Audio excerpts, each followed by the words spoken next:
Good evening. This is Maestro with the Dawn of War 2 Retribution Elite Modcast, and today we have a best of 5 faction war series between the Eldar and the Tyranids. Our first player going to be representing the Eldar will be Lindonin. This is a warlock, a melee tank, can be, or you can make him a spellcaster. Next up, it's going to be Adila, the current balance lead, that was redundant, of the Elite mod, playing as the Warp Spider Exarch. This is a teleporting ranged hero, can harass at ranged. And next, and finally for the Eldar, it's going to be Ben, 1993, playing as the Farseer. This is the support, buffing, and even healing commander for the Eldar. Their opponents is going to be a bunch of Tyranids. We're going to start off with the Tenso, playing as the Ravener Alpha. This is a tunneling ranged commander, can also be a melee commander. Just helps a lot with map mobility. Next up, it's going to be AssMan, also known as Hunter, playing as the Hive Tyrant. This is a tanky melee hero who walks through cover and cannot be suppressed. And finally, it's going to be BRAWLER, playing as the Lictor Alpha. This is a assassin melee commander, can displace, can infiltrate. All right. So, Dire Avengers opening fire there, as we already see a commander going down. It's going to be the Hive Tyrant, the Lictor Alpha from the Tenso, just kidding, from BRAWLER. Will get a revive as that Hive Tyrant gets back up, going right back into melee. He doesn't even have much health to work with, but it looks like he will get out of there alive this time. Lictor Alpha does need to be a little careful himself. However, the Banshees that are surrounding him are also getting shredded by the quad Termagants that are right here. Meanwhile, on this side of the map, Howling Banshees will proc a special that will knock down a bunch of Hormagaunts. Hormagaunts are really low in health and quite a bit of trouble. Howling Banshees themselves, though, are pretty low, so they will retreat. But it looks like they'll be very, very lucky to get out of there with all 5 models, despite only being at about 200 of their hit points. In the end, though, it does look like a 1 engagement for our Tyranid player right here, and they will also maintain their hold of the victory point, so that it is 500 to 451 at this point. Usually, of course, I read the victory points from left to right, but I guess, I don't know, I just saw the 500 first. Really wanted to emphasize that it is our Tyranid players with an early lead. Termagants in cover here, but they're massively outgunned, and it will be just an inevitable retreat from them, facing off against double Dire Avengers and a Warp Spider Exarch. Of course, this Warp Spider Exarch may be low on hit points, but just given the nature of his teleporting ability, he can often, he should theoretically always be in cover. It's very, very rare to have him caught out of cover, unless there are certain situations that call for it, like if he's chasing after someone who is retreating. He might teleport to a position that is out of cover, but most of the time, you're going to be able to pretty easily keep him in cover. All right, Lictor Alpha approaching. Hive Tyrant kind of moving back, though, as it's taking some shots from this Dire Avenger squad. Dire Avenger squad actually just capturing the requisition point while it shoots. This Dire Avenger squad has their Dire Avenger aspect, or their aspect of Avenger, so they will set up an energy shield. Unfortunately for them, they have to actually move forward past it to actually capture the victory point. So Warlock will take over those capturing responsibilities, since heroes are always naturally better at performing tanking roles, such as in that case where a unit has to move forward to capture under fire. Wow, a little bit of a flank from the Termagants, but they will just be answered by the Howling Banshees. Howling Banshees upgrading to Aspect of Fleetness, and there is no crippling poison from any of these Termagants, although we do have one upgrading to those Toxin Sacks pretty soon. Does look like in the end the Howling Banshees will just decide to run out of there. Big Destructor goes in, very close to wiping that Termagant brood, and it's going to be a double on Lindonin right here, so he's going to start retreating his units, try to mitigate his losses. Warlock, unfortunately, does get knocked over by the Ravener brood burrow. In the end, I think he'll be okay, but it was a little bit scary. This is a big double from our Tyranid players. We do see some support coming in from Adila, but it's definitely a little bit late, and this just means that with Lindonin having retreated, it's basically still a 2v1, but now it's Adila who's being doubled instead of Lindonin. Adila probably just going to be teleporting that Warp Spider Exarch out here soon. I mean, he's certainly in a little bit far over his head, but at the same time, he is also still pretty high on health, so he will actually just teleport back instead of retreat. Teleports back, of course, again, into a point of cover, but eventually that cover will be breached by the Hormagaunts as well as the Hive Tyrant. And this push from the Tyranids still going well. The contested victory point was briefly decapped, but it will be regained by the Tenso. However, it does look like our Eldar players now starting to force some of these Tyranids into retreat. Banshees were chasing after the Hive Tyrant, but then they were hit by the crippling poison. So they were slowed down quite a bit, but then, of course, the Termagants themselves were exposed. Howling Banshee's still chasing after those Termagants, but I don't think they do get any more models. Meanwhile, on this side, we are going to see a Lictor Alpha has gone down, along with a bunch of other smaller Gaunts. And over here, we are going to have, this is more of Brawler's army, and although he doesn't have his Lictor Alpha, it does look like he's winning enough engagements on his side that he is able to make a push for the power. Barbed Strangler Warrior will instead go for a decap on the requisition point, but I don't know if they'll be able to finish it under this kind of fire. They will throw off one shot from the Barbed Strangler Warrior, but a kinetic pulse from the Rangers does knock them on the ground, and they will just decide to retreat at that point. Hormagaun's also retreating at this point. Will there be a grenade in time? Grenade thrown. Unfortunately, it's going to be a clean miss, kind of misreading the retreat path. And, I mean, it's kind of a tough call trying to figure out those retreat paths. All right, Raveners moving around. Oh, no, these Raveners. I'm afraid they're going to burrow in when they've already lost so many hit points. For a second there, I was wondering if Tenso was even paying attention to them. They got so close to actually being wiped there. Lost 2 models. I mean, they were taking a lot of range damage for a pretty long time. Meanwhile, we are seeing some upgrades from our players. That Warp Spider Exarch from Adila. He has the improved warp generator, so that does give him group teleport, which also does kind of get confused with the enhanced. There are 2 different armor warriors for the Warp Spider Exarch that sound very, very similar. One's the improved warp generator. I believe the other one is the enhanced warp jump generator. Both of them are effect teleport. One gives the group teleport. The other one just increases the range of the baseline teleport and reduces its cooldown. All right, so firefight here between Tyranid Range Blob versus the Eldar one. Eldar Range Blob going to get some support from some melee, as well as probably just another player here. Tyranid's going to be pulling back, but the Eldar are approaching. Howling Banshees, of course, snared there by the Crippling Poison, enabled by the Toxin Sacs upgrade on the Termagants. Howling Banshees kind of just getting overwhelmed now. Just so much range fire coming from out of all these Tyranids. Raveners looking for a burrow in, and they will manage to knock. Oh no! That was a Dire Avenger squad wiped from Adila. Unfortunately, it was also a grenade. I think it might have even been his own grenade, because I don't see any other players out there who might have accidentally naded him as well. But it was actually very unfortunate for him. I think he threw a grenade. Oh, another grenade thrown there, getting a lot of value, but doesn't look like it'll finish off the whole squad. I think Adila threw a grenade, but then his Dire Avengers also got disrupted by the Raveners, so I think the Dire Avengers were knocked into their own grenade, and it was a very sad time for Adila's Dire Avengers. Warlock is in here, rather early. Merciless Witchblade, just kidding. I meant to say a Witchblade of Kurnos upgrade. He's going for Cloak of Shadows next. So we'll see if he can get some of that value out of the Witchblade of Kurnos. Autarch will be called in at this time. Autarch call in. The grenades all miss, but the Autarch is still here just to tie up some units and actually finishes off the Lictor Alpha there. Warlock's still going in and chasing. Now, Witchblade of Kurnos, obviously a big melee disruption ability. Area of effect knockback against squishier squads. You can nuke them, including on retreat. But going with this build, since the Merciless Witchblade does require the use of energy, means you're probably not going for a particularly tanky Warlock build. So it's kind of tricky. You want a Warlock with the Witchblade of Kurnos in melee at some point, but he's not going to be particularly tanky, so he won't have a whole lot of health to work with. Did get the Cloak of Shadows, though, so he is going to also look for some infiltration shenanigans, infiltrating nearby friendly units. Eldar often have many different sources of infiltration. Hollow Field, Cloak of Shadows, Farseer Webway Gates, and then, of course, just, units that actually infiltrate like Rangers. All right, Autarch will just decide to retreat. So will these Howling Banshees, as they do be set upon by this Tyranid Range Blob. Tyranid Range Blob, though, ooh, wow, Banshees actually just back off. Oh, of course they're backing off because they don't want to deal with this Tyrant Guard. And, man, I want to take a look at this Tyrant Guard. This is a special Tyrant Guard skin. It is not a normal one.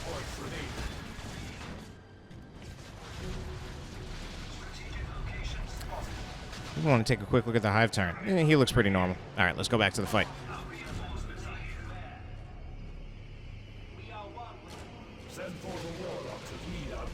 Some Termagants going to be shooting at the generators, as it looks like this power farm is mostly going to be taken care of. This is a Brawler right here. Actually, now he is being answered. So Hormagaunts might see if they can at least finish off that one generator. Electroshock Grub goes onto the Falcon, but there won't be enough follow-up to really justify that or really at least make anything happen out of that. Farseer chasing after the Warriors. Howling Banshees are as well. There's one model off the Warriors. Can they get another? I think there's a... no. Okay. Not that decent of a chance, I guess. Dark Reapers will now be out on the field from Adila. So Dark Reapers unit that, you know, they aren't... It's interesting. I feel that they actually aren't that commonly seen. Certainly... Oh, big grenade goes on those Hormigons. I feel on... Oh, another grenade. Taking a few more models. Can they wipe the squad? I don't think so, but it's going to be a close call. No. Yeah, so Dark Reapers.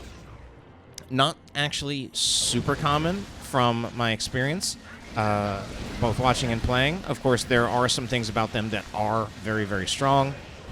High damage, long range, good against heavy infantry. I believe they actually do inferno damage. They may have used to do plasma damage, but I think these days they actually do inferno damage, which actually means they're good against everything, since inferno, unlike plasma, does not have any sort of penalty against regular infantry. It just does normal damage to infantry, normal damage to super heavy infantry, and then a little bit of bonus damage to heavy infantry.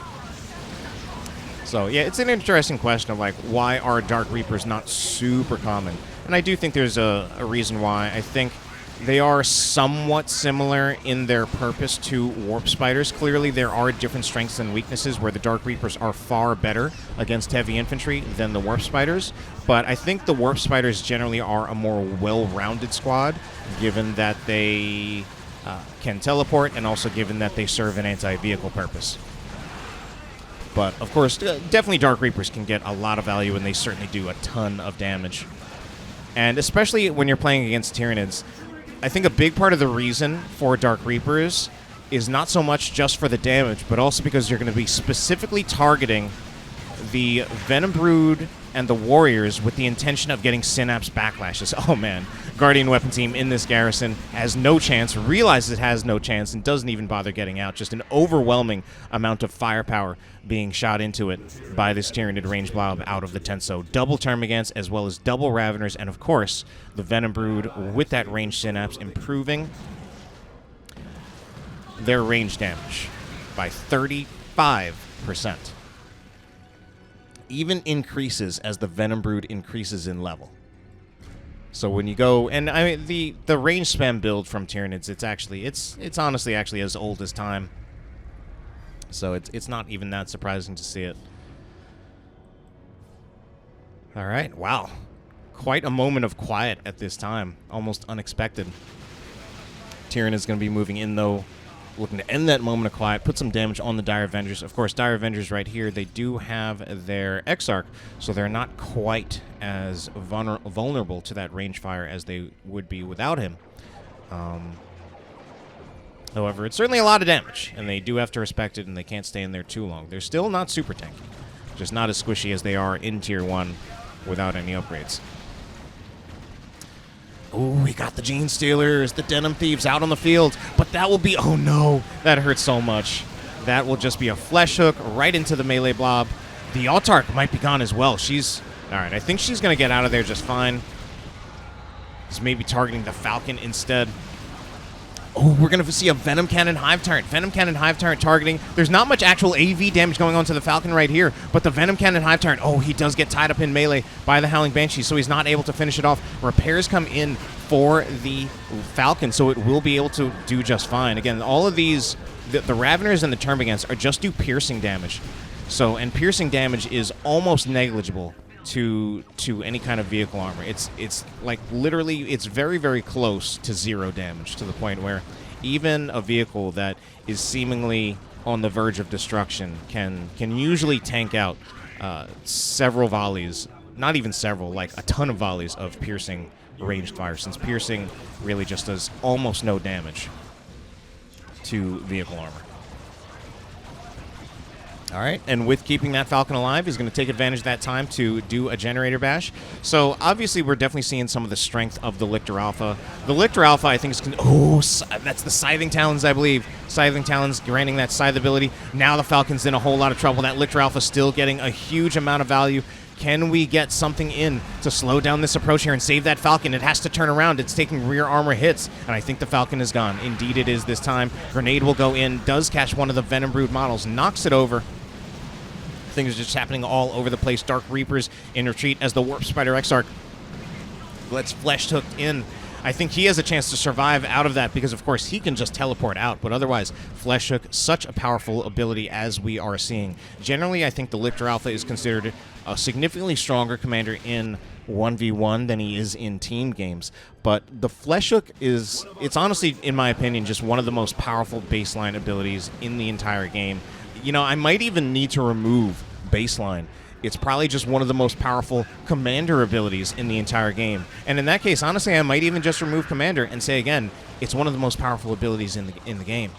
And we just saw how just Flesh Hook on a commander pulls them in. You don't always see it coming because Flesh Hook is on a unit that can infiltrate.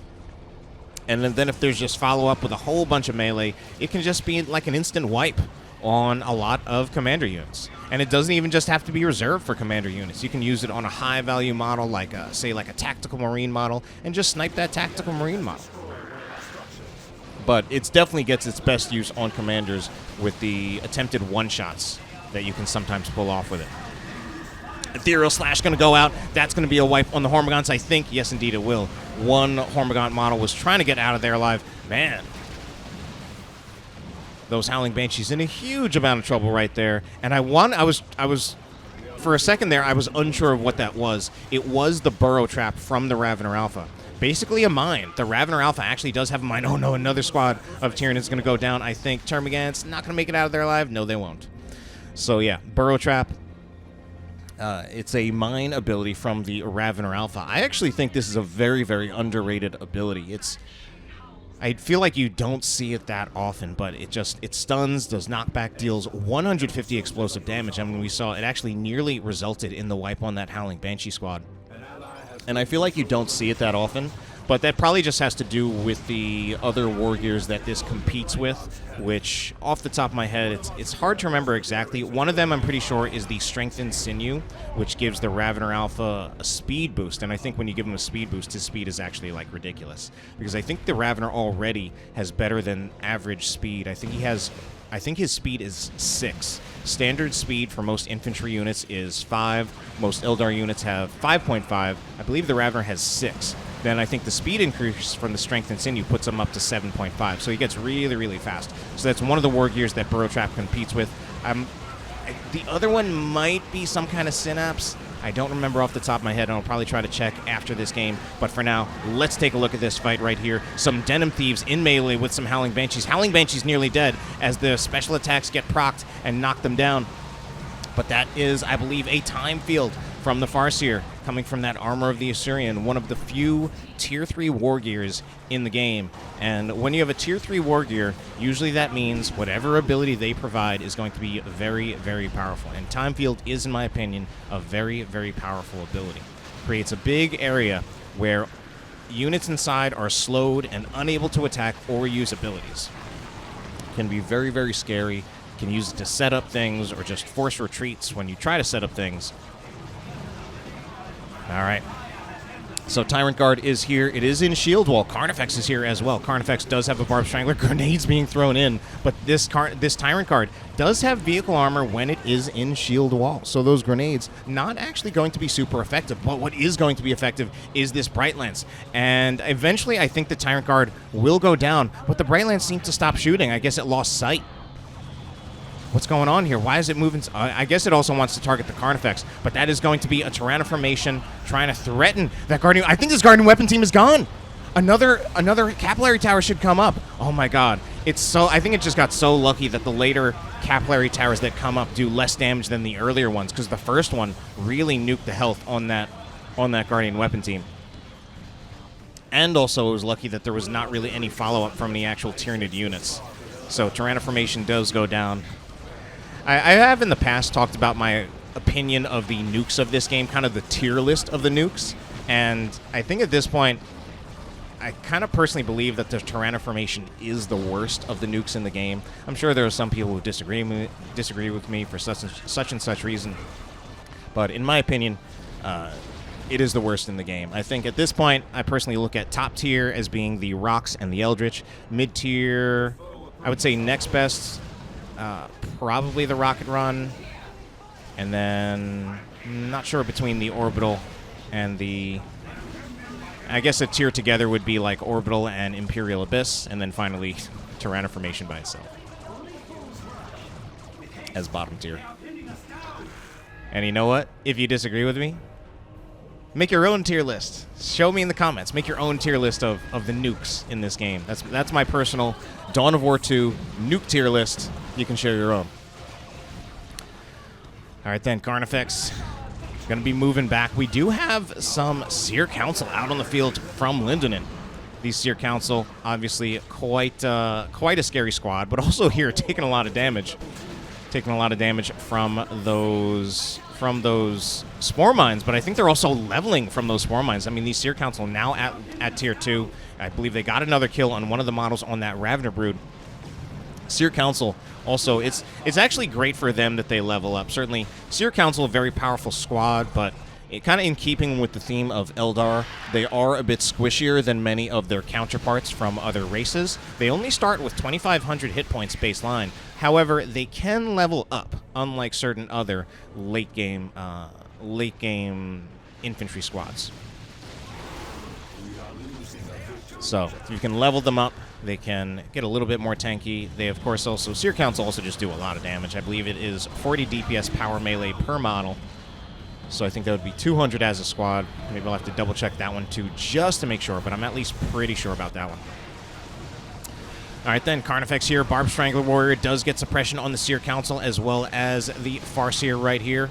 Oh, Ravner Brood actually getting solo and hit points, but the Barb Strangler Carnifex saving them as well. That Barb Strangler Carnifex certainly getting a lot of value. So a lot of Spore Mines coming out as well. So Spore Mines can actually be spawned from the Carnifex itself without having... So you can actually get them out on the field instead of having to just buy them at base. Seer Council continuing to just destroy things. They will, of course, get a little bit of red from doing that for their team. And I actually want to take a look. And also, yeah, killing those capillary towers, I just wanted to double check that killing the capillary towers does provide experience as well. Time Field is going to be used here. As we see these Tyranid units moving so slowly, they're going to get knocked down by the barrage from the Dark Reapers. Seer Council tried to move in, but eventually the Seer Council also got hit by the Barb Strangler Carnifex. This Barb Strangler Carnifex honestly actually doing a lot of work. Meanwhile, the Denim Thieves are in melee here. They will be scaring off the Seer Council. One model is killed on the Seer Council squad. Looks like they will get out of there with 4 models in the end. Guardian Weapon Team still targeting, even through suppression. This Carnifex, I think the Carnifex really needs to respect this Guardian Weapon Team. I think this Carnifex might be done. Avatar should help to keep sight, and that will be the end of that Carnifex. We do have a Tier 3 Lictor using the Assault Leap on the Guardian Weapon Team, but it is too late to save the Carnifex. Meanwhile, Termagants will be opening fire on the Dire Avengers, but they will be moving back as they are just outgunned. Too many other things here. Although Lictor does come in. Again, this Tier 3 Lictor, very tanky. Quite a bit tankier, actually, than the actual Lictor Alpha hero. But, of course, Lictor, the Tier 3 Lictor, you're only getting him in Tier 3. He doesn't have as quite a wide a range of abilities as the Tier 3 Lictor, or rather, as the Lictor Alpha. Man, he actually got pretty close to dying there. But Tier 3 Lictor, he does have a lot of great things baseline. He does have Flesh Hook, which, of course, as I already said, I felt, in my opinion, was one of the most powerful abilities in the game. But, of course, with a Tier 3 Lictor, you get it at Tier 3, when I think it's a little bit more justified. Tier 3 Lictor, of course, can Infiltrate, and it also has Assault Leap. All of those are abilities that the Lictor Alpha can get, but that is it for the Tier 3 Lictor's abilities. None of the other abilities that the Lictor Alpha can get. Speaking of that Lictor Alpha, he's also got Assault Leap as well, and he's got Pheromones, and this is something very much that, you know, a regular Tier 3 Lictor can't get. Pheromones reduces the damage of enemy units in an area and allows allied infantry to reinforce. That's really, I think, the big thing about those Pheromones, that you can reinforce out on the field from the Lictor Alpha. Hormagaunts will get forced off. And yeah, I mean, so much is going on. I've been talking about units. We've been seeing some fights. Looks like a fight might happen right here. Victory points are in favor of our Eldar players. A Wailing Doom on retreat is going to... I think it does catch some of those Tyranids. Just barely. not a huge high value Wailing Doom. 2 avatars are here. Now the avatar doesn't have the DPS on the avatar is not huge. I think it is like 85 DPS, although as we can see the avatar also swings very slowly, so that means he does do a lot of damage per attack. And I think that with these 2 avatars right here, I think they will finish off. Okay, it does look like Carnifex will be able to just try to get away, and the avatars need to decide whether or not they want to pursue.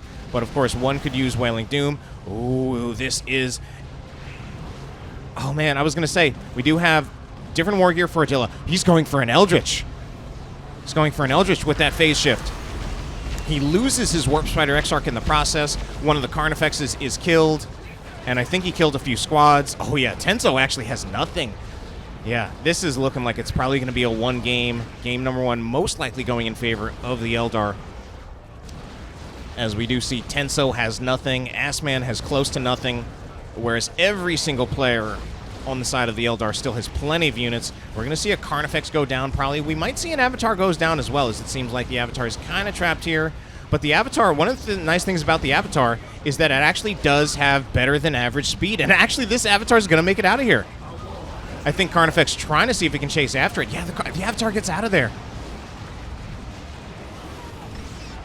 So most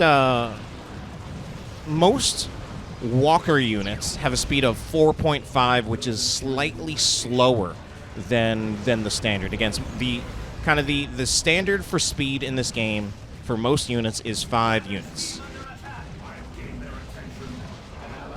Avatar, I believe, has 5.5, so it was actually able to just run away from the Carnifex, which only has a speed of 4.5. Oh, but it looks like in the end, I missed it, but it looks like the Avatar was eventually caught in the end. Actually, I think this is Ben's Avatar, so it might have been someone else who lost an Avatar. Anyway, Swarmlord is out talking about units that are actually pretty fast. Swarmlord... Man, I was so caught up in the action I didn't even realize victory points are indeed ticked down in favor of the Eldar players, so they do take game number 1 in this series. Time to move on to game number 2.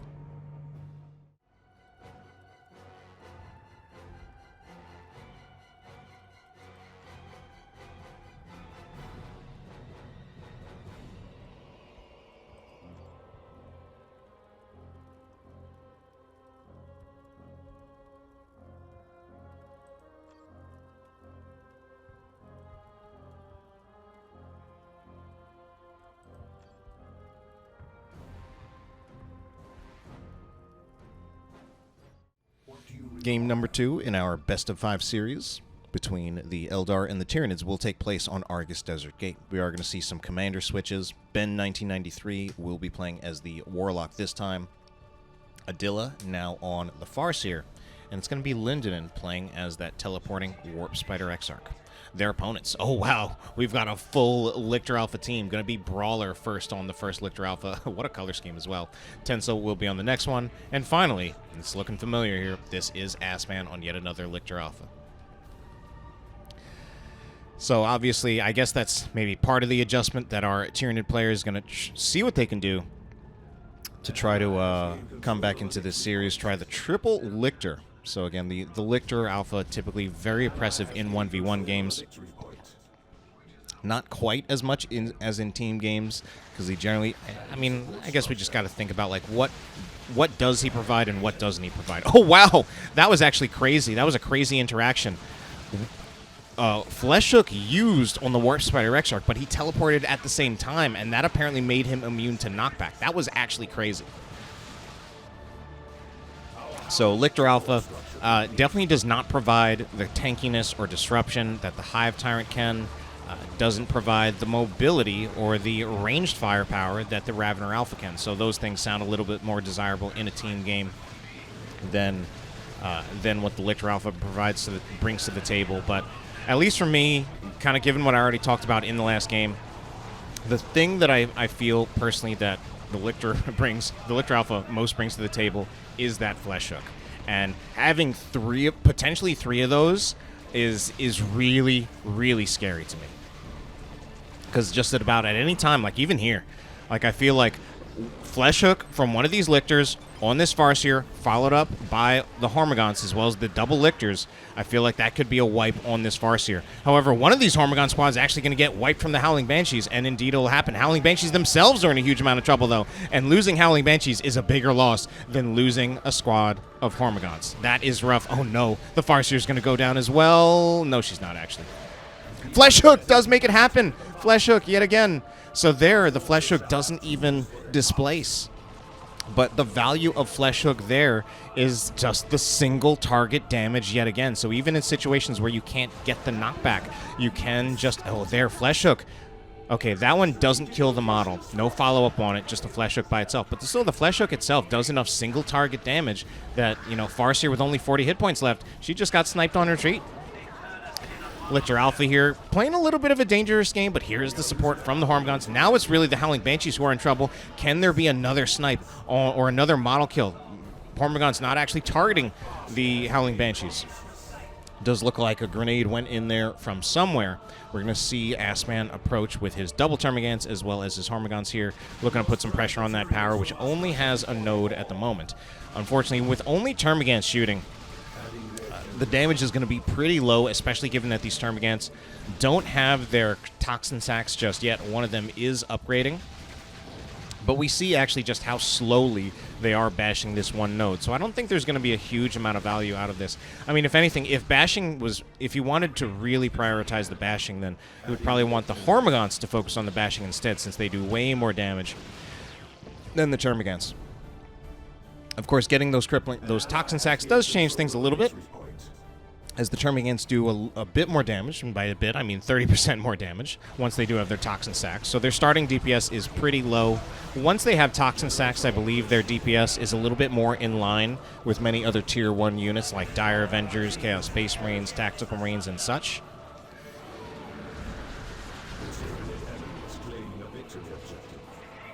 All right, we got double Lictor Alpha moving forward. Will pull in the lead Ranger model. They will just absolutely nom it up. And theoretically, I was going to say, no, I thought there were two Lictors here, but there weren't. Now there are two Lictors here, two Lictor Alphas at least. Barb Strangler Warrior taking some shots on the Warp Spider Exarch in the garrison, so he will just get out of there.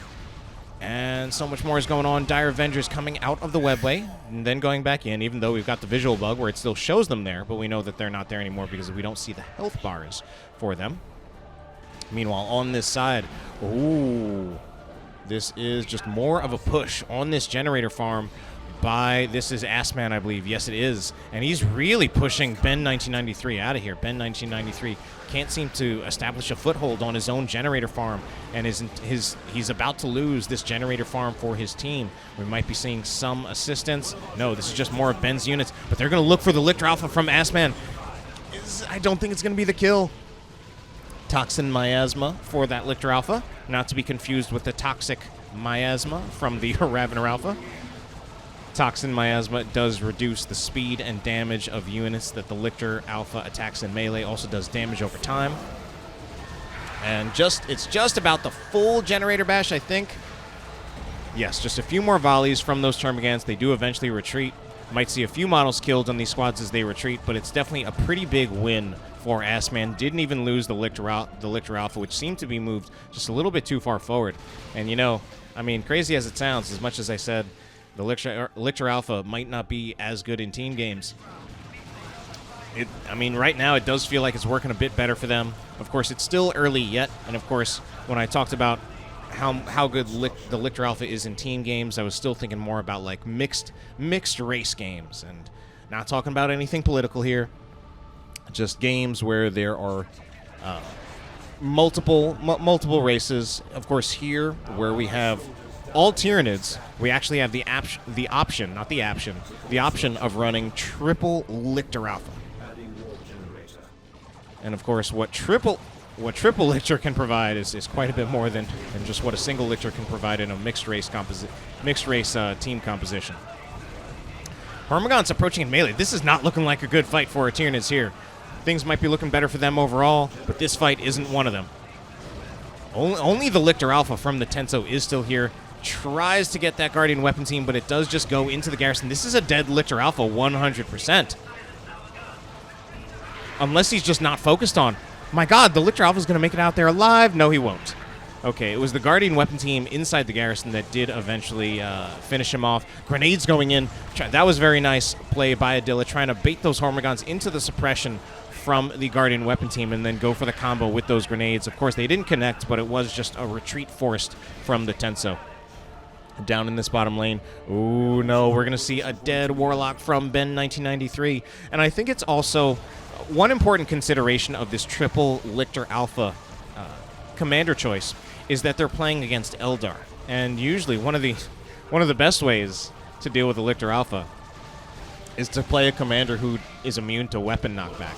But the Eldar don't have that. All of their commanders are susceptible to weapon knockback, so they all have to worry about the possibility of getting flesh hooked.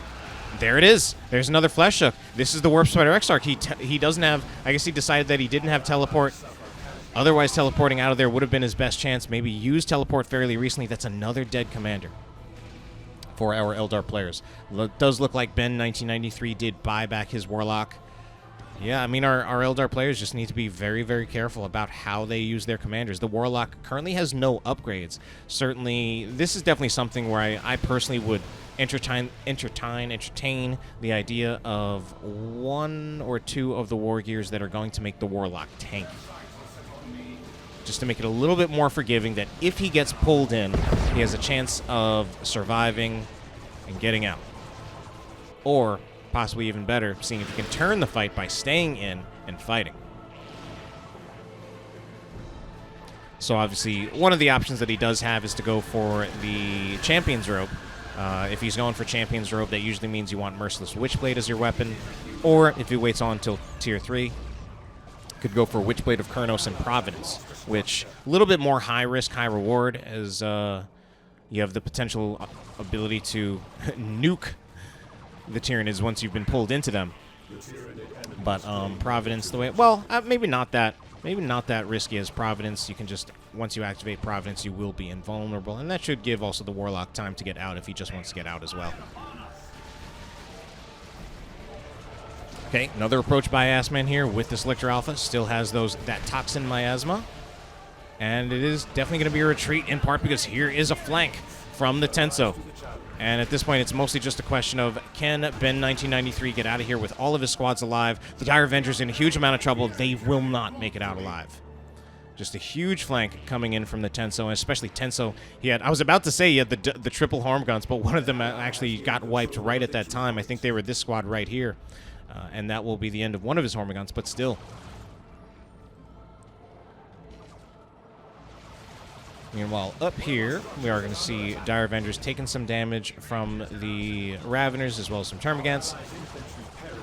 But it still looks like Brawler being a little bit indecisive about making his push here. Now he's pushing with the Tyrant Guard by itself. There's not really a great source of damage against the Tyrant Guard, but I do feel the Rangers are actually not so bad as long as the Tyrant Guard is not in shield wall.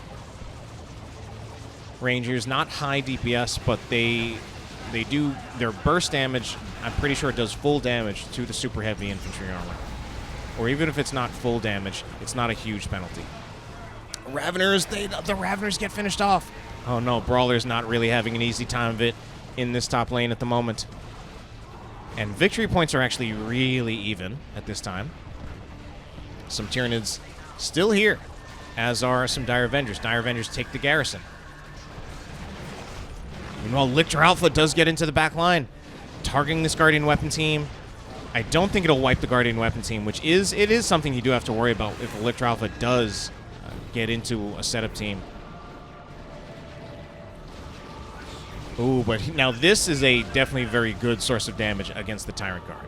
These Dark Reapers, we kind of talked last game about situations like whether they're warranted or not. This is definitely a situation where the Dark Reapers are warranted at the very least, if not recommended ideally, and arguably mandatory. Since, I talked about kind of the theoretically Dark Reapers can kind of compete with Warp Spiders in terms of functionality, but this is definitely a situation where clearly you want the Reapers and not the Warp Spiders. Or at least you want the Reapers first. There are some Warp Spiders, though. The Warp Spiders are here for Lindonin. So I guess what Lindonin is going to be looking for, at least he does have Adila on his side who has the Reapers, but he's going to probably be looking for a Haywire grenade. Haywire does connect. That's it. That's the end of that Tyrant Guard.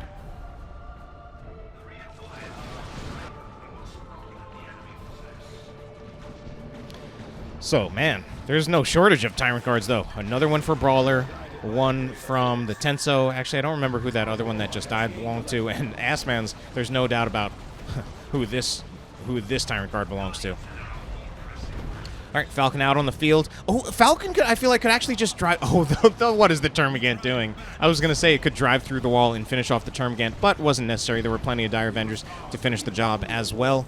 Map at this point does very much seem in control of our Tyranid players, though. So our Eldar players definitely going to need to recapture some things.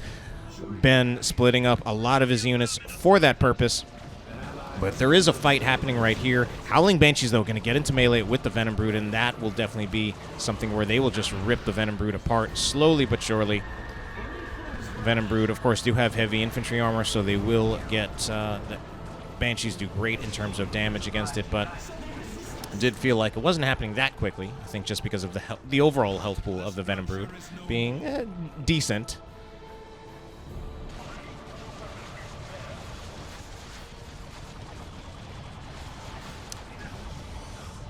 Meanwhile, we actually have a Zoanthrope out for Brawler. Zoanthrope is the long-range artillery unit for the Tyranids. Of course, though, it does actually just have regular infantry armor, and it's not very tanky at all. So Zoanthropes are fragile units, need to be very, very careful with them.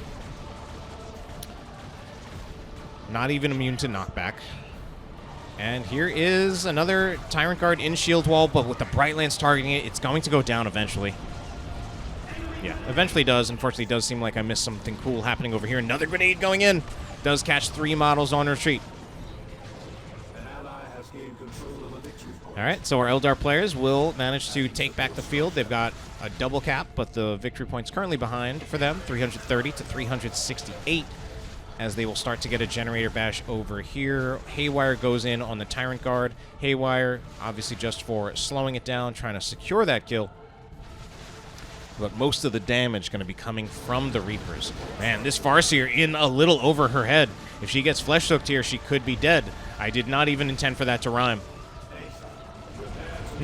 Assault Leap already used. Did not flesh hook the lead model of the Guardian Weapon team, so it will just continue to suppress. Doom has been put on the Tyrant Guard, but the Tyrant Guard is already up pretty far close. Autarch Grenade's going to be called in, while the... oh no, the Autarch is on the Zoanthrope. I was going to say the Zoanthrope is taking shots at a distance, but the Zoanthrope is itself in quite a bit of trouble. Does activate its Warp Field, and the Lictor Alpha will flesh hook the Autarch away to alleviate the pressure on the Zoanthrope. The Zoanthrope does eventually retreat. I think it's going to be another dead Tyrant Guard. Or is it? Now, of course, the Reapers are going to do great damage to the Tyrant Guard when it is not in shield wall. But once the Tyrant Guard's in shield wall, it has vehicle armor, and I don't think the Inferno damage from this Dark Reaper squad is proving to be enough. It does seem like it's a net gain in health for the Tyrant Guard, regardless of all the damage that it's taking. Lictor Alpha will go down there, and suddenly it seems like our Tyranid players, it was looking like a better game for them, but they are starting to fall apart. Brawler saying GG in the team chat. And we are also seeing Tyranid players. We're seeing Tyranid players move up, though, to the Eldar Natural, which it does look like they are going to take. And eventually they'll get their own Natural back. So it does look like it will be a double cap for our Tyranid players pretty soon. At least that kind of helps them get into the game back in that regard. Brawler, I mean, Brawler's actually got...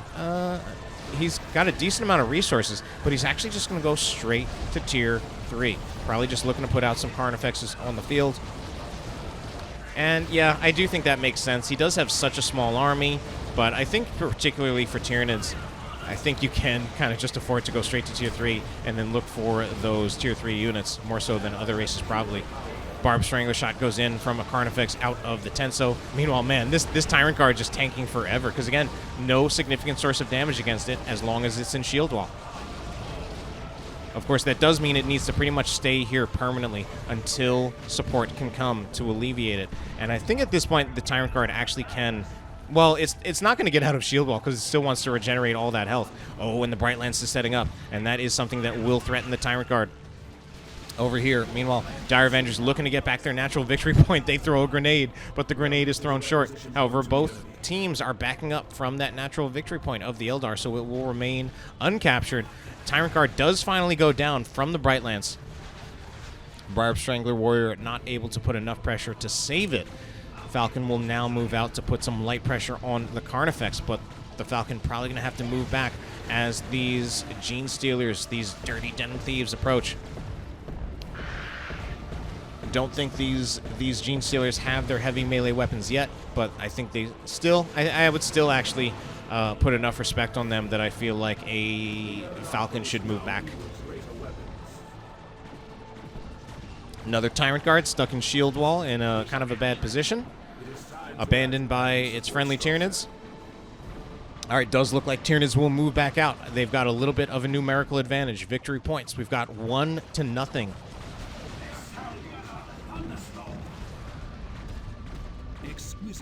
All right, Capillary Tower does speed the Tyranid approach.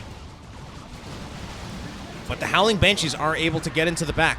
Of course, the Tyranid player will just trade positioning where the Raveners will move away from the Banshees. The Denim Thieves... Actually, it wasn't the Denim Thieves. Just the Warriors will move in. The Warriors do kind of like... No, actually, the Banshees do kind of like the fight against the Warriors, though. But I think they just got overwhelmed.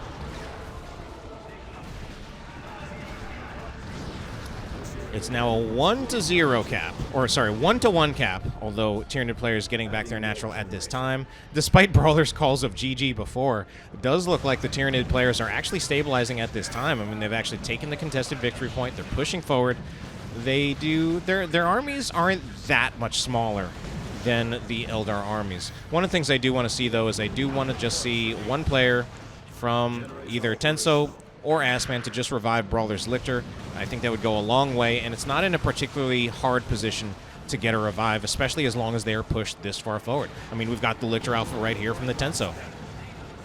Lictor Alpha from the Tenso going to go for the Corrosive Claws. Gene Stealers looking for damage on that Falcon, but it could also be their doom. I think that's...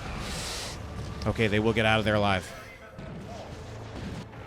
Meanwhile, over here, Eldar players pushing to reclaim their natural as Dark Reapers open fire. Now, Dark Reapers... Yeah, I mean, I like the Dark Reaper purchase before. Certainly, when there were mass Tyrant Guards out on the field, the Dark Reapers were very much a mandatory purchase for at least one Eldar player, and we only saw one Eldar player get it. But a little bit later on in the game, what almost works even better, though. If anything, I'm surprised we didn't even see that many Fire Dragons. Fire Dragons are actually a great source of damage against the Tyrant Guard, and they're a lot better than the Dark Reapers when the Tyrant Guard is in shield wall mode. They're much, much more effective against vehicle armor than the Dark Reapers. Although, of course, the big weakness of the Fire Dragons is their relatively limited range. So that's part of why, out of all the players, the player that we do have the Fire Dragons with is Adila, the one playing as the Farseer, who can extend the Fire Dragon range with that baseline guide ability. Okay, I mean, right now it's looking like actually, well, I was going to say a pretty even game again, certainly even in terms of victory points. There is a Tyraniid formation suppression, although I don't like the Tyraniid formation that much. Talked about how I think it's the worst nuke in the game. The combination of the suppression with the Barbed Strangler is a pretty nice setup, but it doesn't look like this is going to get enough overall, because really the only thing that was there, it was just a Tyraniid formation and a Barbed Strangler Carnifex. There wasn't enough there to really make much out of this engagement. I'm going to take it back. I really don't like that play at all. I mean, it's basically whichever Tyranid player used that. They just used 5 red. They didn't get back this victory point. They didn't make much of a push at all. Didn't inflict many, if any, losses. And they also gave both red and experience over to the Eldar players. So this is looking... Victory points still pretty even, but at the moment it's definitely our Eldar players in a stronger position. They've got the double cap, they've got the bigger armies. It's on our Eldar players, or rather our Tyranid players, to do anything or to do something about it. And Brawler, half of Brawler's army are just Rippers, which, I mean, that's not to downplay the usefulness that Rippers do have, but when you see, when it just looks that way in the unit tab where you see, oh, he's got 4 units, it's a little misleading as these Rippers, one of those squads of Rippers already gone. Again, Rippers have their uses, but yeah, it's not quite enough. Okay, Haywire does go on to the Carnifex. Carnifex taking a lot of damage from these Fire Dragons. I think this Carnifex is gone, actually. This is a Carnifex from Brawler. And this is unfortunately just not Brawler's game. And, you know, again, Brawler is actually a very good player. I don't think Tyranids are his main race, however. We saw him do exceptional things as Eldar in a different faction war. But certainly this game is not his game.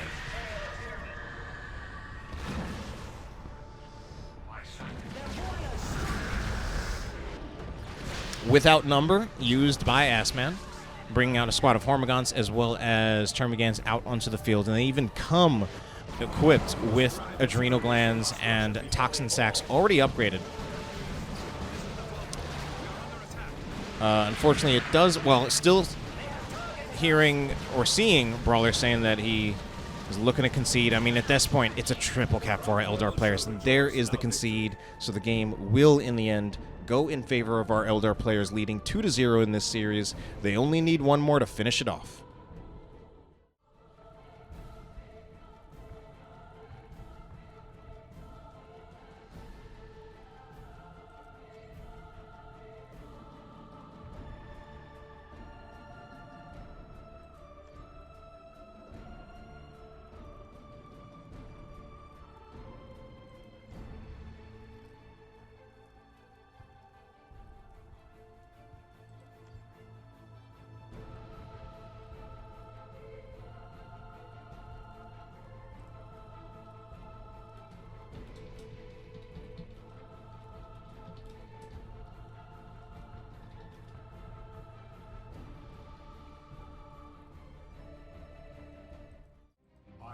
Game number 3 in our best-of-5 series between the Eldar and the Tyranids will take place on Calderis Refinery. And what we are actually going to see is a player swap. Players swapped teams. Adila is still playing as our Eldar. He's going to be playing as the Warlock.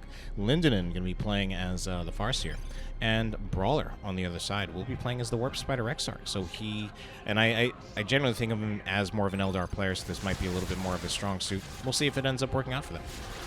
Meanwhile, their opponents, we're going to have the Tenso playing as the Hive Tyrant. And they're abandoning their triple Lictor Alpha play. Ben 1993 now moving over to the Eldar. Probably just a little bit more of a versatile player than Brawler, so able to play more races, possibly make this a more competitive series. And then finally, AssMan as yet another Lictor Alpha getting knocked on his ass by the Warlock from Adila. All right, big fights already happening right here this early on into the game. One squad of Hormigons getting out of there with 3 of their models and less than 100 of their hit points. Lictor Alpha from AssMan also in trouble, but so are the Howling Banshees. We're going to see this Lictor Alpha from Ben 1993 kind of chase after. I almost wanted to see him just try to use a flesh hook just to snipe another Banshee model, but he didn't go for it. Maybe he'd actually used it at some point, as we do see some energy being used. Oh, he didn't. The energy was just used from infiltration.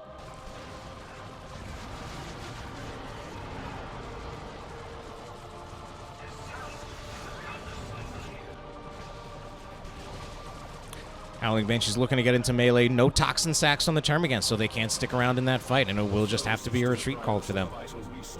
Meanwhile, Lictor Alpha still moving up. Lictor Alpha, though, I think Lictor Alpha against the Banshees needs to be very, very careful there. And okay, I was going to say he might go down there, but the Banshees don't choose to continue to chase him. Lictor Alpha, I think, yeah. Honestly, Banshees are just so scary that unless you have some kind of very clear, reliable melee counter, it's often unwise for even many commanders to engage directly in melee with Howling Banshees. When I say clear melee counter, I'm talking about something like Kill the Weak from the Chaos Lord, Battle Cry from the Force Commander, whereas the Lictor Alpha, at best, in his vanilla form with no upgrades, can only hope to proc a special attack. And it's very much hope, whereas those Banshees, if anything, they're more likely to proc a special attack, and that's more likely to result in the Lictor Alpha's death. So a lot of Eldar really being forced back off into their base. This is all from Adila Hormagaunts jumping in. The Warlock really in trouble here by himself. Does get knocked over by the Warriors leaping into combat. But he does get out of there alive. Ooh, this squad of Eldar. Just not in such a great position. Oh, wow. Down to only one model left on that Dire Avenger squad. That one model actually has full health, but it's the only model left on that squad. Farseer going to be getting out of here as well. So most of the fights on this part of the map definitely favoring our Tyranid players. How about on this side of the map? Are things going just the same way? It doesn't look like it, as we do see a bunch of Tyranids in retreat. Banshees are approaching. Oh my god. We actually have the double Howling Banshees out of Brawler. And I think it's especially strange to see the double Howling Banshees when he is playing as the Warp Spider Exarch. Where traditionally, I feel that the Warp Spider Exarch is the commander who is least capable of supporting a double Howling Banshee build. Normally, it's the Farseer with her combination of primarily Spirit Stones and then secondarily the Armor of Fortune. And then the Warlock, he doesn't technically support double Banshees, but he can at least support one of the Banshee squads through Distortion Field as well as Channeling Runes. I was going to say, so Warlock does also have the option of Cloak of Shadows with the Banshees. Here's what Brawler does have. He can get Group Teleport, and he can make some big plays with Group Teleport with double Banshees. So we're going to see if that happens, and I believe it is. I believe that's this. Again, it's easy to get confused between the enhanced warp jump generator and the improved warp jump and the improved warp generator, but I believe the improved warp generator is the one that does grant the group teleport ability. So probably going to see some attempted, yes it is, it's going to see some attempted group teleport shenanigans. We'll see if he can make it work. It's kind of high risk, high reward, also high execution. Maybe not high execution, actually. All right, one squad of Howling Banshees there did get knocked down, in a little bit of trouble. Certainly, this is probably the worst things have looked for our Eldar players in this entire series. So, I believe that was actually a squad kill on, one of Brawler's Dire Avengers was killed there. Big grenade going on to the Hormagaunts, though, rather the Termagants. And Hive Tyrant is in here with those Rending Talons, a war gear that I feel we actually very commonly see with the Hive Tyrant at this point, since you basically only have 2 melee weapon choices. The other melee weapon choice is restricted to Tier 2 and does not give you any abilities, just raw damage. And this one gives you a whole bunch of disruption with that Seismic Roar. Also can work particularly well if you combo it with the charge ability. A lot of disruption from your Hive Tyrant. Hive Tyrant still in here. We did see a Spirit Stone's heal come in from the Farseer. On this side of the map, though, we are going to see some Howling Banshees. One of them will get flesh took by the Lictor Alpha, trying to finish off that model. Howling Banshees now looking for melee, hoping for special attacks, I think. They do scare off the Warriors into retreating as they're really low on hit points, but the Howling Banshees are really even lower on hit points themselves. And although the Hormagaunts usually not considered to have a winning matchup directly against Howling Banshees, they just had so much more health there, and they had the support from the Termagants as well as the Lictor Alpha. Lictor Alpha and his crew going to be looking for some generator bashing here, but there will be a use of Immolate by the Warlock with that Immolator Blade, throwing those area of effect spells on these Termagants, but eventually he does just have to retreat. Don't think he didn't get any models whatsoever. Finally, one goes down. Lictor Alpha kind of in a guarding position, wanting to ambush whoever tries to walk out of the base while the rest of his units work on this capture point, but he's not going to be alone now. It's going to be both Adila as well as Lindonin looking to punish AssMan for this push. AssMan, though, did get 2. No, he still actually only got 1 generator, and he's not going to finish the second one. He only got 1 generator, double Howling Banshees. I think this is a hard rotation from Brawler, going from the complete opposite end of the map. Unfortunately, there's definitely no way he's going to finish off that Lictor Alpha in retreat. I think maybe missed a bit of an opportunity to kill more of those Hormagaunt models. I think there's even a reasonable opportunity for him to see about wiping the squad there. So this Lictor Alpha does have that Toxin Miasma, which we have seen earlier. Also has those Adrenal Glands. Pure stat boost. Energy, health, regeneration on both. Warp Spider Exarch in quite a bit of trouble, but I think just no one's targeting him at the moment, and we are going to see the Termagants just retreat out of there as the Howling Banshees move in, start getting some Synapse backlashes on those Warriors. Could even turn on the Termagants, pick up a few models there, but they won't. In fact, I'm wondering if Brawler still sees this squad. All right, finally he does move them away. We'll be looking for some generator bashing, which is definitely the ideal use of them at this time in their current position. Looks like this generator bash probably going to be repelled by the Eldar. As we do see, let's check the progress of these Howling Banshees, making their way to about half of this generator killed now. Eldar players moving back into the middle, trying to make up some of the victory points, as it's a clear victory point lead for our Tyranid players. Lictor Alpha, yeah, I don't know about that Lictor Alpha approach. I mean, I know he's the Lictor Alpha, but he was alone going into basically an entire army. He's going to go down here. Yeah, that was, I don't know, that was just like Miss Micro, I feel. Ooh, Warlock trying to use his spells, but honestly missed. The grenade doesn't miss, however. It does knock back the Warriors. Warriors now, however, they finish off the Rangers. I believe those Rangers were from Adila. With the Adrenal Glands, they also are so much tankier. Increases their health by 65%. They're also level 2 now, so they have nearly 2,000 hit points when out of the gate they normally only have a little over 1,000 hit points. So a whole lot tankier right now. Another grenade going in. At this point, I'm not sure, though, how many of those grenade deaths were friendly fire. It feels like they're actually mostly friendly fire, as these Gene Stealers and the Hormigons actually at nearly full health, whereas the Dire Avenger's pretty low. All right, big fight happening here, but it is favoring the Tyranid players for the most part. We are seeing some grenade come out from the Dire Avengers, but that's a clean dodge from AssMan, completely paying attention. And Brawler's just going to have to get those Dire Avengers out of there before they take a few more model losses. Oh, no. I didn't realize that was their retreat path. Oh, no.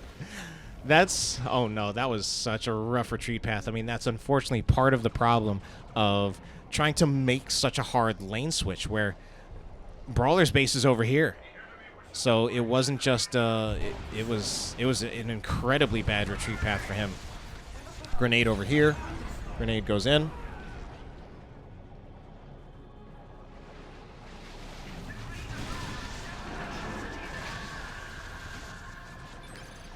All right, Tyranid players. Yeah, I mean, this is definitely the strongest game for the Tyranids so far. They're maintaining a double cap at the moment. It is our Eldar players suffering a lot of losses. Unfortunately, I do got to say it particularly is Brawler. I mean, Brawler has lost 2 Dire Avenger squads, which I think is more than anyone else has lost. Adila, I believe Adila has lost a squad of Rangers. I actually wonder if Adila has lost anything else. I wonder if I missed it. All right, Termagants will just be shooting at all of these Howling Banshees, though. Probably have a use of Toxin Sacks ready if the Howling Banshees try to turn on them. We've got Crack Shot on the Howling Banshees. Is that real? All right, we are going to see the Hive Tyrant go down, though, so small victories for the Eldar players. Hive Tyrant just overcommitted there, and he was punished for it. Meanwhile, this Lictor Alpha, not overcommitting. We still got Tyranid units here. Plenty of Tyranid units. We also have some Warp Spiders. Warp Spiders certainly going to be doing a lot of damage to the Dire Avengers. Not just kidding. Didn't mean to say Dire Avengers. Meant to say Termagants. So it doesn't look like it will actually be a successful generator push for our Tyranid units at this time, when they really, really wanted to get rid of that Webway Gate. But they might pay for it with a few models. Warriors at pretty low on health. Howling Banshees still kind of chasing them down, but eventually the Warriors do get away.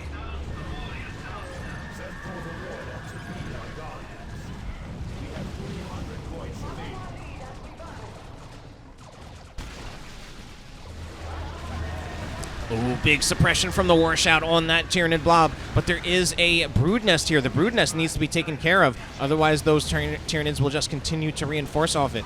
But all the Tyranids actually just retreat from it, deciding not to put any further pressure, although part of that was that the Venom Brood was really, really low on hit points, and of course Venom Brood can't really commit to a fight against Howling Banshees.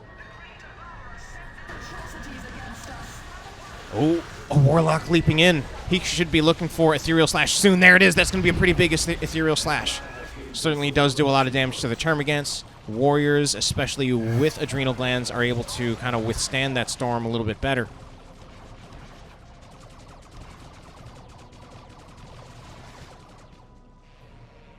Still caught like about 3 squads in that. AssMan in particular is suffering in this game, but he is in Tier 3. So our Tyranid players, yeah, they're in Tier 3. They have been winning for much of this game, but it does seem like our Eldar players are stabilizing somewhat, but that's also something that could change as our Tyranid players move into Tier 3, put Tier 3 units out on the field, while our Eldar players, if they're not stuck in Tier 2, they will definitely be getting to Tier 3 quite a bit later than our Tyranid players. I mean, Ben's in Tier 3, just about has enough resources for a Carnifex. Howling Banshee Squad in a huge amount of trouble, but that one model, still 70 hit points, I think will get out of there alive.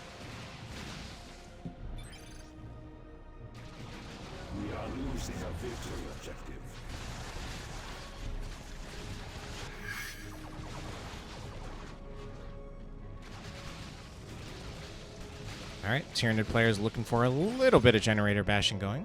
Autarch will be called in. Won't hit anything with the grenades, but of course it'll just be the presence of the Autarch on the field.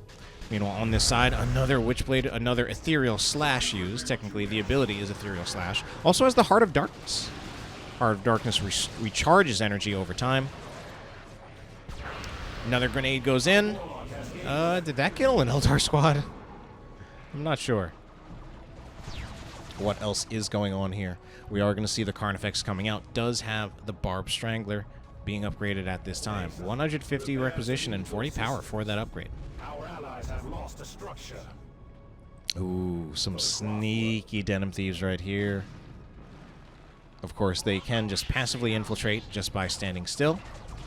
Used as an ambush tactic. When are they going to make their move? I feel like this is actually the time. Yeah, this is the time.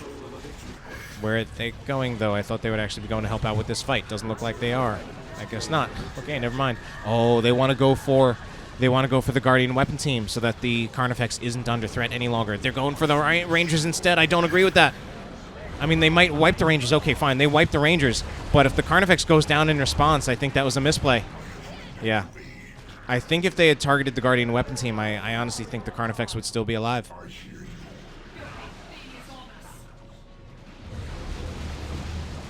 All right, Fire Dragons opening fire on the Warriors. Warriors will have to get out of there. They're taking a massive amount of damage. Shimmer Orb, rather strangely placed.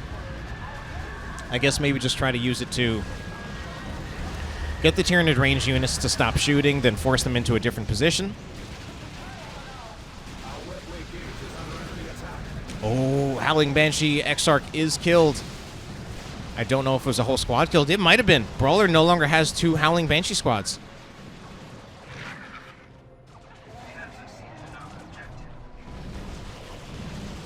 So, Shimmer Orb from the Warp Spider Exarch it's honestly one of the most interesting abilities in the game. Not necessarily sure, when I say that, I'm not necessarily sure if I would say that it's even good, but it is strange, in my opinion.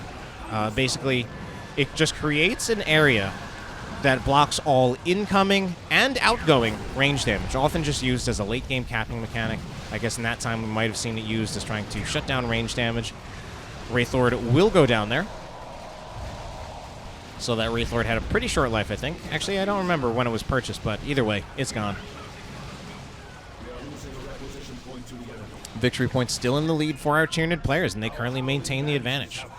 So Guardian Weapon Team shooting at ranged, and of course the Guardian Weapon Team does have a Bright Lance at this time.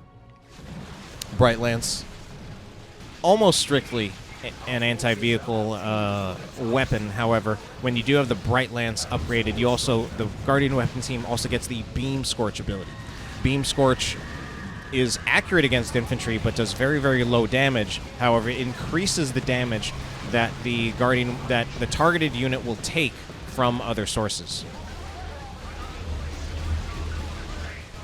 Basically, it's a 20% damage debuff, I believe. I think it's 20%.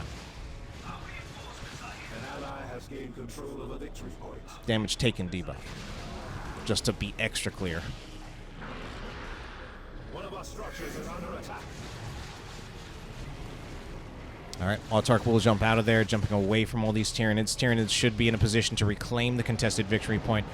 And how are they doing over here? It looks like their natural has actually been taken. We're going to have the Autarch or someone. I thought someone would look for this victory point. Those look like a bigger fight is happening here, as we do see Howling Banshees in melee. They need to get out of there or they will be wiped. A Haywire, not a grenade. For a second I thought it was a grenade, but it's a Haywire onto the Carnifex. But, I mean, there's not a whole lot in terms of follow-up. Bright Lance is actually super in trouble right here. I think it gets... I don't know if it makes it out of here alive. I'm not 100% sure. If it does, it'll be very, very lucky. And I don't think it will. Nope.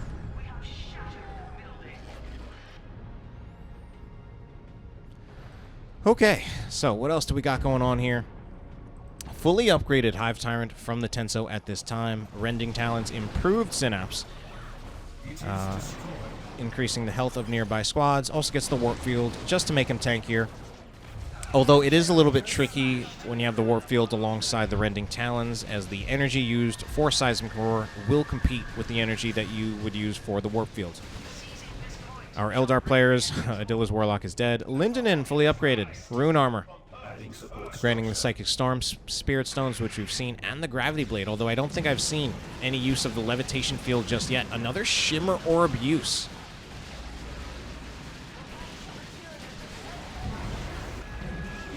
Alright, finally. Yeah, we've already seen Brawler's upgrades as well. Support structure complete. Meanwhile, these Howling Banshees, what are they doing here? Okay, luckily for them, I think they get a decent enough retreat path that they're probably not going to suffer too much for just being that far forward.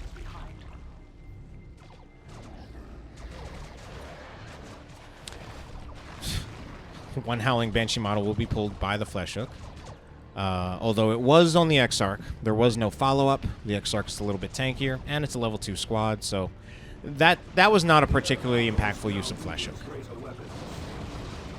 Dark Reapers will open fire on the Carnifex. They do some light damage to the Carnifex, as we do see its health going down, but it's still definitely not particularly effective. All right, big range fight going out here. Barrage from the Dark Reapers goes out, does knock a bunch of these Tyranid units over, and that does scare some of them into retreating.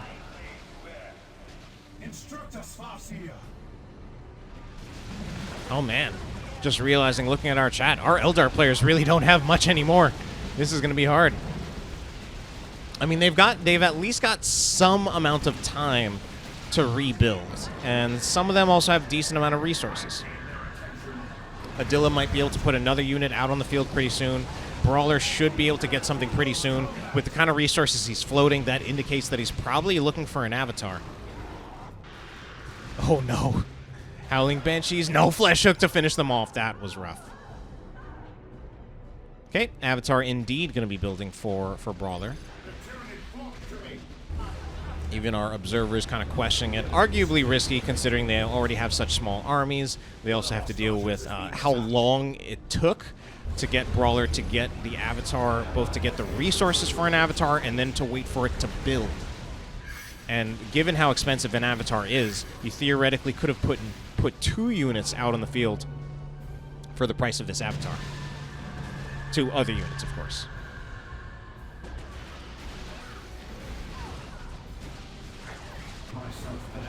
All right, Tyranid players actually have control of the Eldar Natural, and we're going to have a Swarm Lord moving all the way up into Adila's base. I mean, literally chasing Adila into his base at this time. There is the Fire Dragons that would do a decent amount of damage to it. So now the Swarm Lord will... Oh my god! I can't believe that happened. That was the Blade Flurry ability. Actually just straight up wiped that squad on retreat.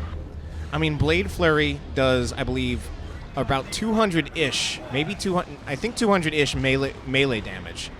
So when you also consider the vulnerability to melee damage on retreat, those are Dire Avengers, not a particularly tanky squad. I think were they Dire Avengers? I'm pretty sure. Whatever it was a squad that just got completely nuked by that Blade Flurry from the Swarm Lord, and I apparently can't stop talking about it because it was crazy. Lictor Alpha, man, they're just bullying Adila at this time. We got a Thornback Carnifex charging into the base. It's a triple cap for our Tyranid players. A Tyraniid formation as well. This is just straight up bullying. Straight up bullying. Swarm Lord in the base. Still a triple cap as we just see. Oh my god, they're just absolutely merciless. Well, one of these is actually a tier 3 Lictor. Tier 3 Lictor from Ben. Also just his regular Lictor Alpha. This is so hard to watch. This was 2 Tyraniid formations in his base, I think. Just looking at the pattern and how many capillary towers there are. Like, I can't take my eyes off of this. And the Eldritch. I mean, the Eldritch, of course, just being thrown out in the late game, but clearly a lost game for the Eldar. So that does mean our Tyranid players put a point on the board. Series is now 2-1, still in favor of the Eldar, however, so they're still the ones who only need one more game to finish this out. Let's move on to game number 4 to find out what will happen.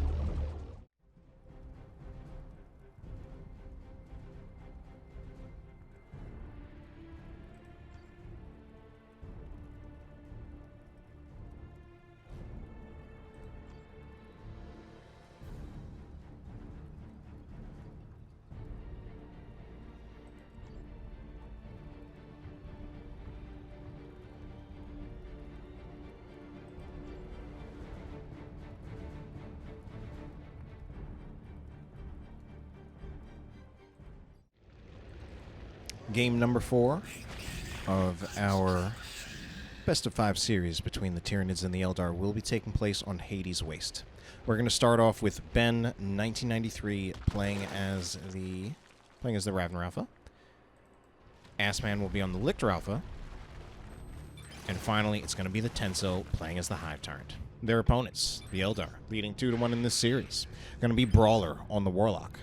Adila will be playing as the Warp Spider Exarch. And then finally, it's going to be Lindonin on the Farseer.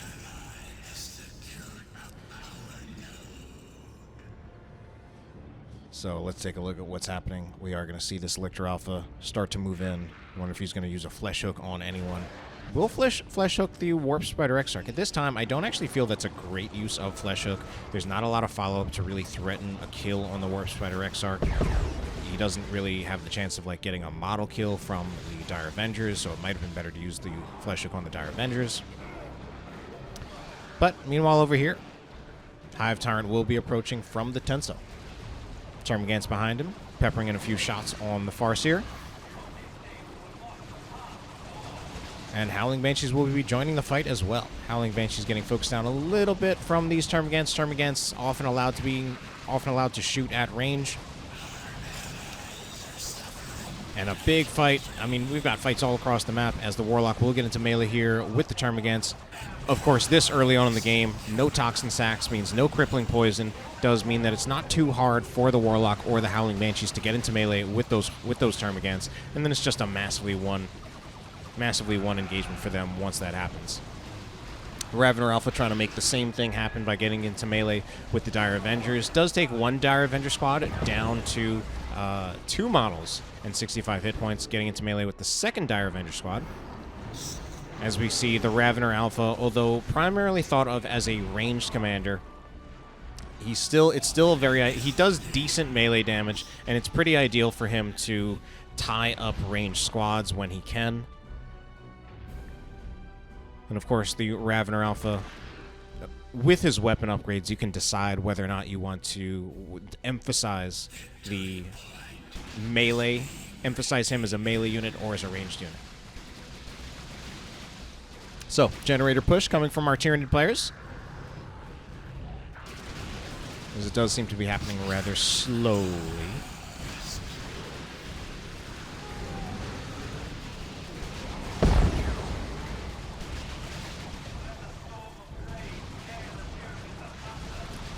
Termagant starting to get a little low, though, as the Dire Avengers target them. Dire Avengers weren't really being targeted, but finally we will have the Raveners, not the Raveners, the Hormagaunts, as well as the Warriors approach in melee. Oh my god.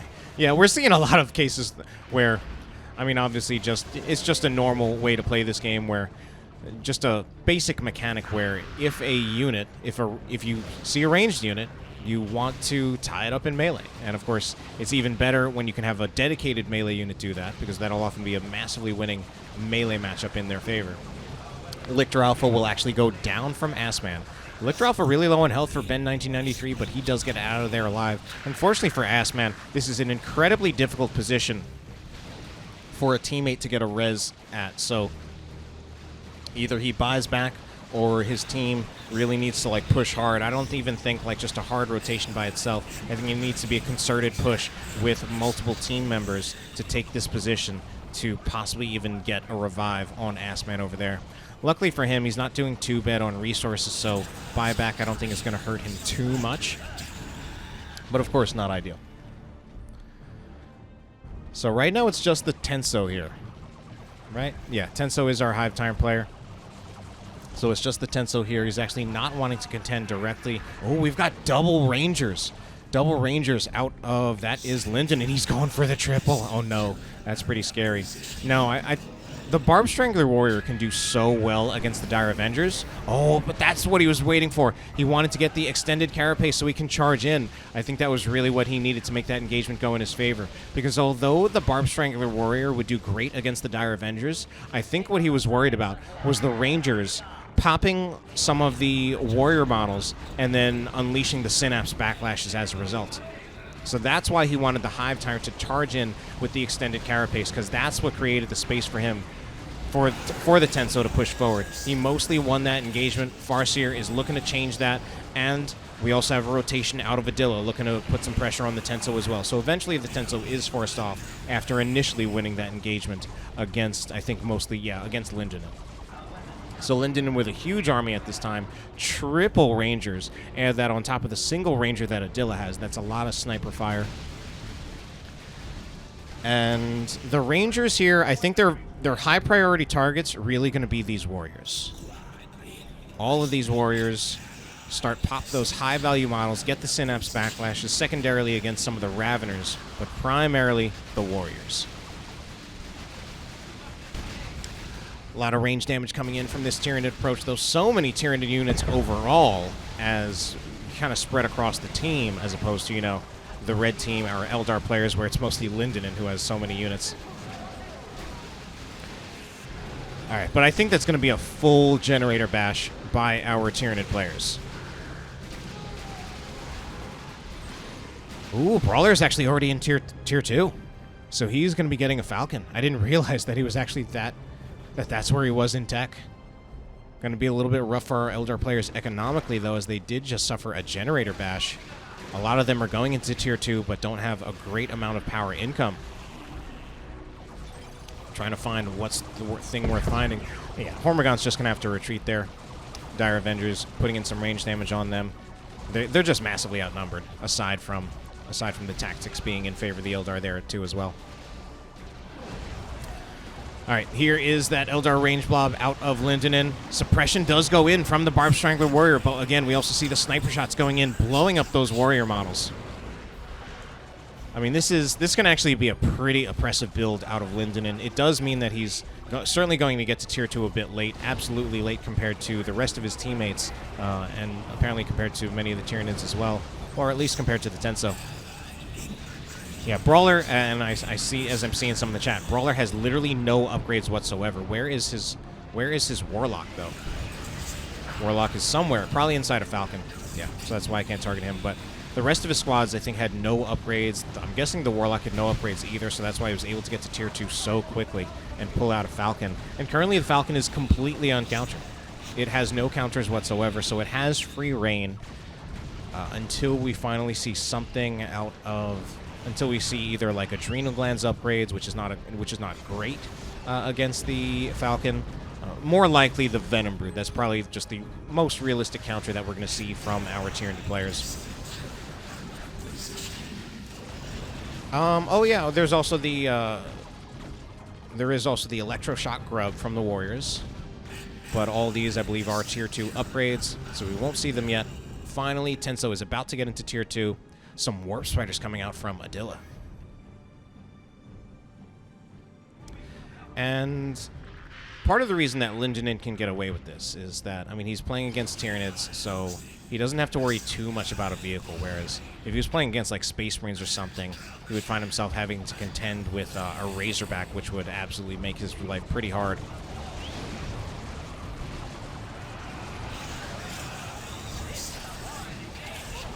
Okay, does look like Tenso is making it in here. One squad of Rangers is going to go down. I don't know what happened. I don't know if he wanted to give it away or if he just dropped his micro there, but one squad of Rangers is already done. I don't know if maybe for all we know, the triple Rangers might have even been an Overwatch mistake. It would honestly surprise me for a player of Lindonin's caliber, but at this point, I think we just have to consider everything.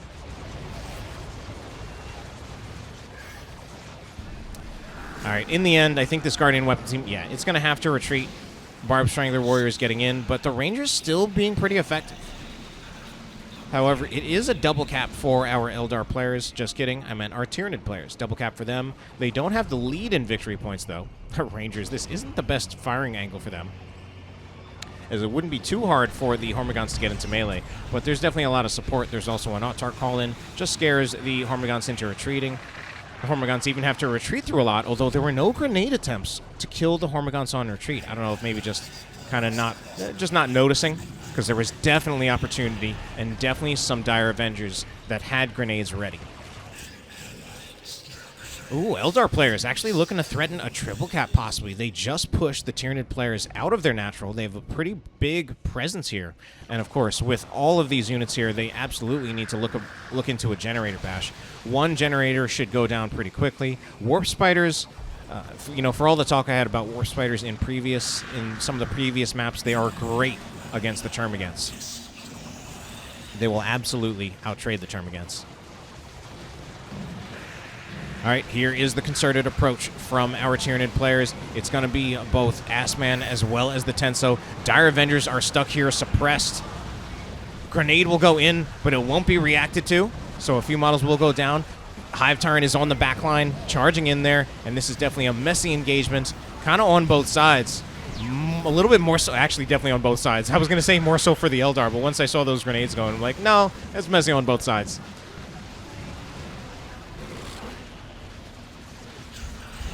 Oh my god, this Lictor Alpha getting focused down by so many things. Gene Stealers looking for a flank, but eventually they'll just take far too much damage. They were around the firing arc, but they were just taking far too much damage from the combination of the Warp Spider squad as well as the Warp Spider Exarch.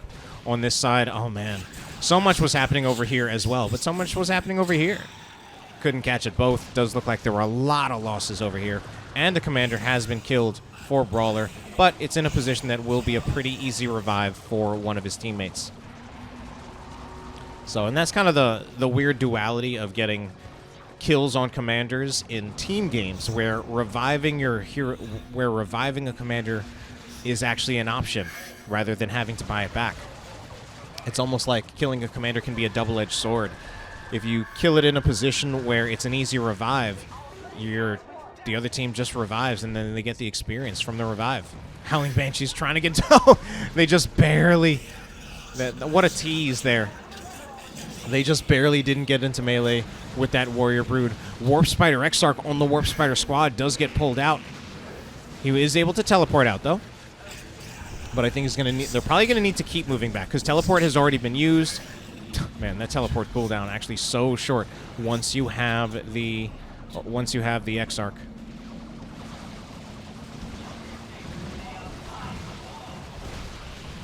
All right, this is looking like a one fight for the Tyranids. They just really have the advantage of numbers, but some big grenades are able to turn the tide, even if there was a numerical advantage for the Tyranids. All right, does look like it's actually still a one fight for the Tyranids, kind of just moving forward, but gotta really respect the possibility of the grenades, which can really turn a fight that you might otherwise think would be in your favor. Uh-oh, Hive Tyrant so low, he's about to step on a grenade, and that is one dead Lictor Alpha, not a Hive Tyrant, as I accidentally said before. Meanwhile, Warriors looking for a few kills on retreat, but Warriors don't really excel at damage themselves. They are... very interestingly, Warriors are more of a tank, combination of a tank and support unit, not a damage unit. They're good at initiating with their leap. Of course, they give those area of effect buffs with the synapse, but their actual DPS by themselves is not that strong. Venom Brood is pretty low, so that will be a retreat on the Venom Brood. Bioplasma Shot goes in from the Hive Tyrant, actually getting the Bioplasma upgrade. And the Hive Tyrant will also charge in. This is a little bit questionable. The rest of the armies are pulling out. The rest of the Tyranid armies, that is. Hive Tyrant's charging in when he only charged in with like half health, and now he's down to like 30%. Luckily for him, he is able to retreat out of there, most likely not going down. I don't even think a grenade on retreat there. Yeah, a grenade on retreat would not have finished off the Hive Tyrant there, even one that was just squarely on him, so he was fine. Hive Tyrant right now just pretty tanky.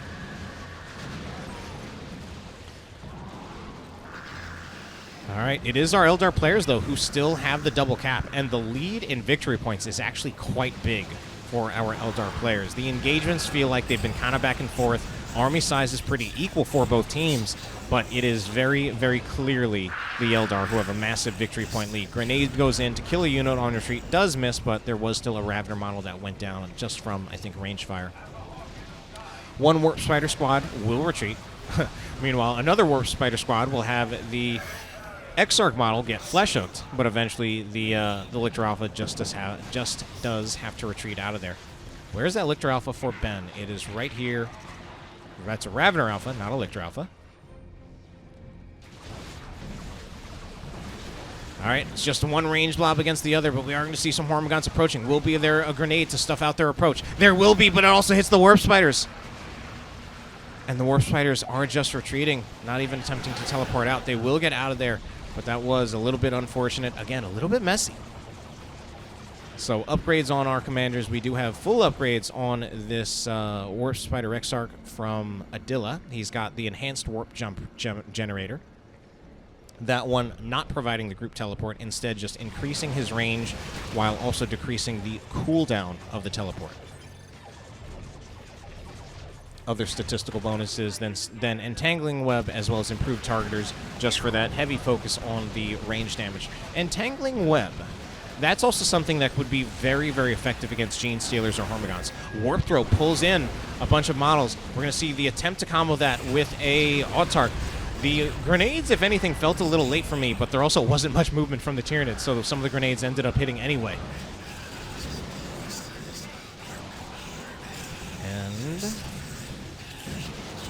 let's see, Lictor Alpha right here.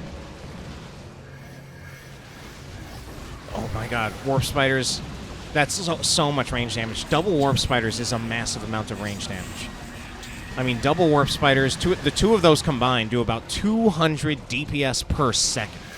And that was a real big gaffe on my part, since DPS already stands for damage per second. So DPS per second, yeah, I know. I mean, and if you think about that, like something like a Termagant Brood, 8 models, 900 hit points, only like 100 health per model and change.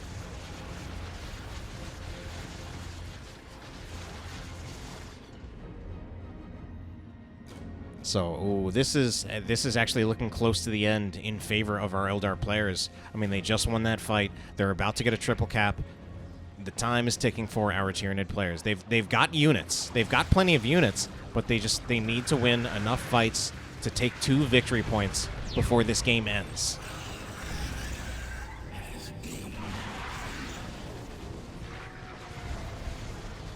And I don't know if it'll happen. We're actually getting very, very close to the point of no return. We do have some Hormagaunts capturing one of them, but 1 victory point by itself is not enough.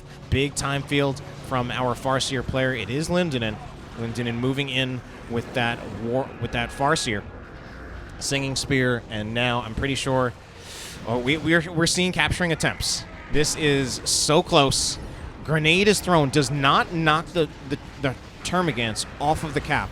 I still don't think there's enough time. Yeah, there isn't. That's it. And that is game number 4, going in favor of our Eldar players, which also means that they will be winning this series. Hope you enjoyed it, and have a good night.